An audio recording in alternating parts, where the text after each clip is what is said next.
thoughts. First of all, I'm sorry, you're the No, more senior no, appropriator senior, here. yeah. But two thoughts. First, I am not stipulating to how the vote is coming out tomorrow. I understand that that's how pundits feel. But I don't think we should move on from the fact that these guys demanded this specific thing and then changed their mind because Donald Trump wanted to kill it.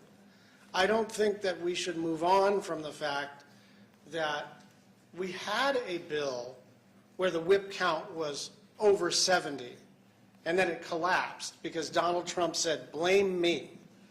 And so, no, I'm not going to necessarily entertain subsequent legislative actions, but I will say that the same dynamic will occur in the appropriations context, which is that anything that's actually tough on the border, anything that would actually work to slow or stop the flow of fentanyl into the United States is likely to be killed in the background by Donald Trump, who has made it explicit that he wants things to be as intolerable as possible for political reasons. And I don't think that we should accept that premise as a sort of baseline political weather, and what are we going to do about it? The question is, are there any Republicans who are going to stand up and say, that was then, this is now, this bill was always good, I was planning on voting for it, and now I'm going to take a stand and vote for it and vote my conscience. And so I'm angry because I got texts from my colleagues on the Republican side saying, look, you guys need to get serious about the border.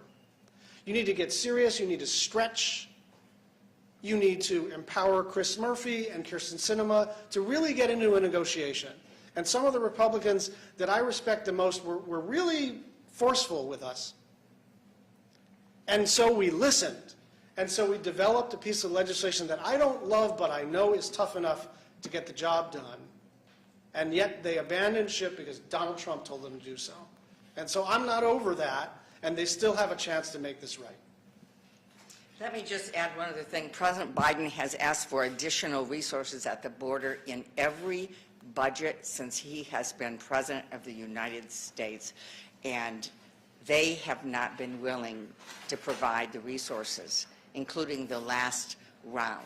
So that is the question, as Senator Schatz said. What are they going to do? Not what are we going to do, not what the president's going to do, but what are they going to do to make good on all the rhetoric about how we have all these problems at the border? What are they going to do? We'll find out one step tomorrow.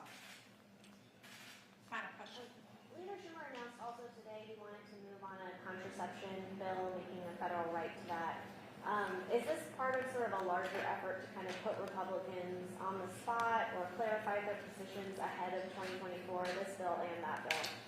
Listen, I'm not going to speak to that here because that's a different issue.